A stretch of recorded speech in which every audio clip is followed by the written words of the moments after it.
Propaganda during the Reformation.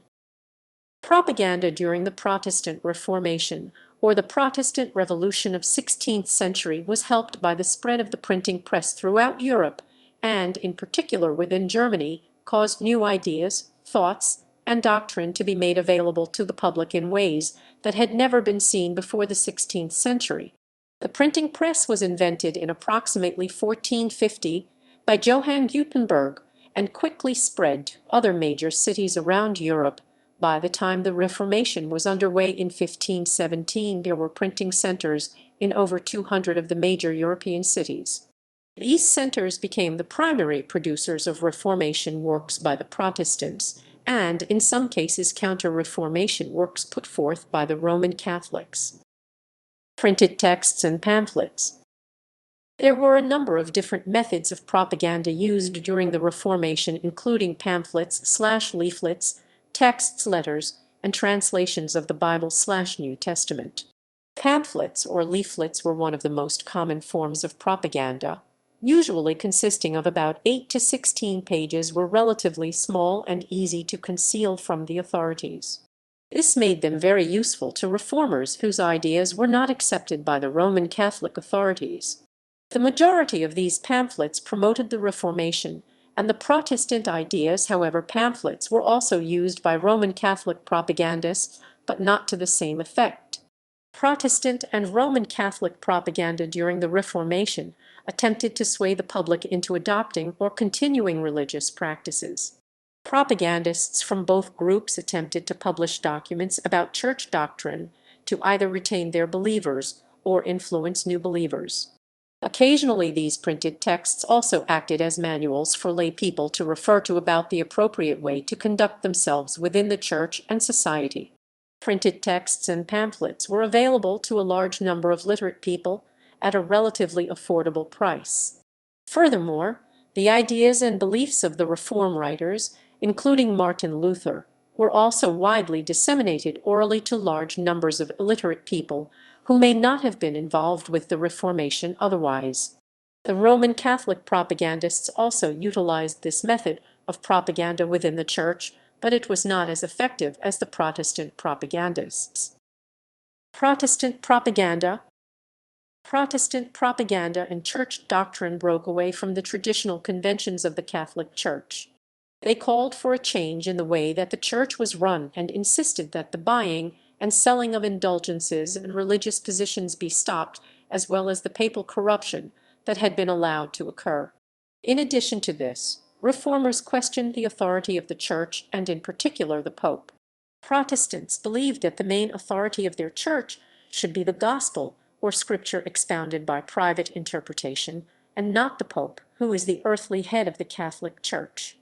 Another dominant message that was found in Protestant propaganda was the idea that every person should be granted access to the Bible to interpret it for themselves. This was the primary reason why Luther translated and published numerous copies of the New Testament during the Reformation years.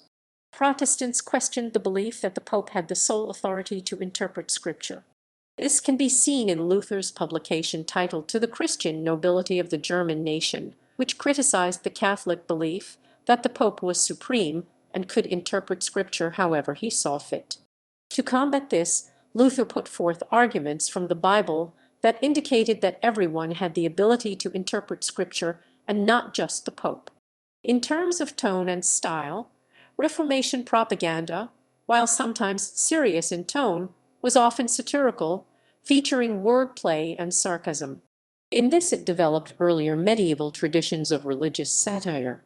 One example of this would be Martin Luther's commentary on the life of John Chrysostom in his Die Leugen von S. Johann Chrysostomo. The Reformation messages were very controversial and were frequently banned in a number of Catholic cities. Despite this attempt by the Catholic Church to contain and repress Protestant propaganda, the Protestant propagandists found effective ways of disseminating their messages to their believers. The use of pamphlets became the primary method of spreading Protestant ideas and doctrine. Pamphlets took little time to produce, and they could be printed and sold quickly, making them harder to track down by the authorities and thus making them a very effective method of propaganda. The sheer number of pamphlets produced during this time period indicates that Protestant works during the Reformation were available on a consistent basis and on a large scale, making the controversial ideas accessible to the masses. This is one of the reasons that the Protestants were successful in their propaganda campaign and in the Reformation. Roman Catholic reaction to Protestant propaganda. The dissension of the Reformers was not welcomed by Roman Catholics, who called this behavior and the works of the Protestant propagandists heretical. They disagreed with the Protestant Reformers and the messages that they were presenting to the public. The majority of Roman Catholics believed that church matters should not be discussed with lay people, but kept behind closed doors. The majority of the works published by Roman Catholics were counter-reformational and reactive. Rather than publishing proactive works, the Catholic apologists would often refute Luther's and other Protestants' arguments after they had been published. An example of a reactive propaganda campaign publicized by Roman Catholics was with regards to the Peasants' War of 1525. The propagandists blamed the Peasants' War, and all the turmoil caused by it, on Luther. Many leading Roman Catholic writers believed that had Luther not written his heretical works, the violence caused by the Peasants' War would not have occurred. This can be seen in Hieronymus Imser's work titled Answer to Luther's Abomination against the Holy Secret Prayer of the Mass, also how, where, and with which words Luther urged, wrote, and promoted rebellion in his books published in Dresden in 1525. Emser actually quoted Luther's work in this article, and in doing so inadvertently introduced Protestant ideas and doctrine to Roman Catholic readers who may not have had any prior exposure to them. Unlike the Protestants who targeted the masses through printed works in the vernacular of the people, Roman Catholic propagandists targeted influential people such as priests who preached to their congregations on a weekly basis. Thus, with fewer works, they reached large Catholic audiences. Although the Roman Catholic propagandists did put forth some effective propaganda campaigns, primarily the campaign against Luther regarding the Peasants' War, they neglected to get their message across to the general public. They failed to capitalize in the ways that the Protestant propagandists were able to. They did not commonly produce works in the vernacular of the people, which had been an effective tactic for Protestants. Also, Roman Catholic publications, either in German or Latin, produced during the Reformation years were greatly outnumbered by the Protestants. The sheer volume of Protestant publications made it impossible for the Roman Catholic propagandists to quell the Protestant ideas and doctrine that transformed religious thought and doctrine in the 16th century. Leading propagandists during the Reformation.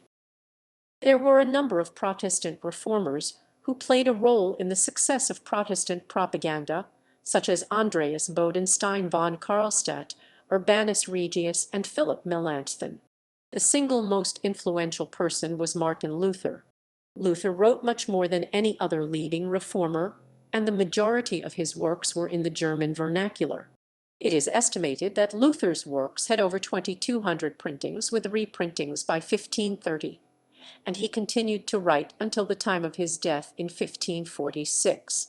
Luther's use of the language of the people was one of the primary ideas of the Reformation.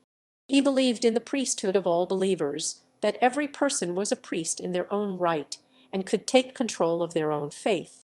Of the total lifetime printings of Luther estimated to be around 3,183, 2645 were written in German and only 538 in Latin. Luther's predominance meant that the Protestant propaganda campaign was cohesive with a consistent and accessible message. Luther produced other works: sermons which were read in churches around the empire, translations of the Bible, primarily the New Testament written in German, doctrine on how to conduct oneself within the church and society, and a multitude of letters and treatises. Often Luther wrote in response to others who had criticized his works or asked for clarification or justification on an issue.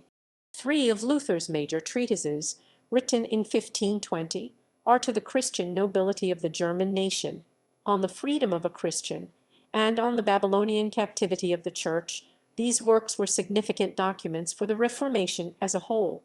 Catholic propagandists were not initially as successful as the Protestants were, but included several noteworthy figures: Johannes Cochleus, Hieronymus, Sir George Witzel, and John Eck, who wrote in defense of Catholicism and against Luther and Protestantism.